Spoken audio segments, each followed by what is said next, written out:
তো এখান দিয়ে অসম্ভব একটা আগুনের হলকা বেরোচ্ছে। হাঁড়ি ছাড়া আর কিছু করেন? হ্যাঁ, হাঁড়ি কলসি সব রকম মাল হয়, সরা মালসা এখান থেকে কি পাইকারি বিক্রি করেন নাকি? হ্যাঁ, এখানে পাইকারি হয়। আচ্ছা, পাইকারি হয়, খুচরো একটা দুটো বিক্রি হয়। তো এগুলো পোড়ান তাই তো? হ্যাঁ, ওনারা বললেন যে যেখানে মাটিটা পোড়ানো হয় সেই জায়গাটা এটাই, কোনটা বুঝতে পারছি না অ্যাকচুয়ালি। এইখানেই এইখানেই দাদা? ও ভুল জায়গায় ঢুকে গেছি। তো এখানে দেখো মাটিগুলো কি সুন্দর করে রেখে দিয়েছে, একটা আলাদা শেপ তৈরি করে। এখান থেকেই কিন্তু মাটিগুলো নিয়ে নানা রকম আকার দেন ওনারা। তো এই জায়গাটায় ওনারা হাঁড়িটা এখানে রেখে পোড়ান।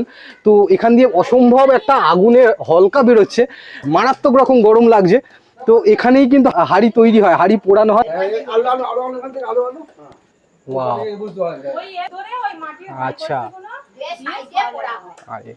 এটা ওনারা যেটা বলছেন যে এখানে কিন্তু মাটিটা মানে কাঁচা মাটি যেগুলো সেগুলো এখানে দেওয়া হয়, মানে শেপ তৈরি করে, হাড়ির শেপটা তৈরি করে এখানে দেওয়া হয়। তার উপরে যেটা দেখতে পেলে যে চটটা দিয়ে ওখানে পিছন দিয়ে জাল দেওয়া হয়।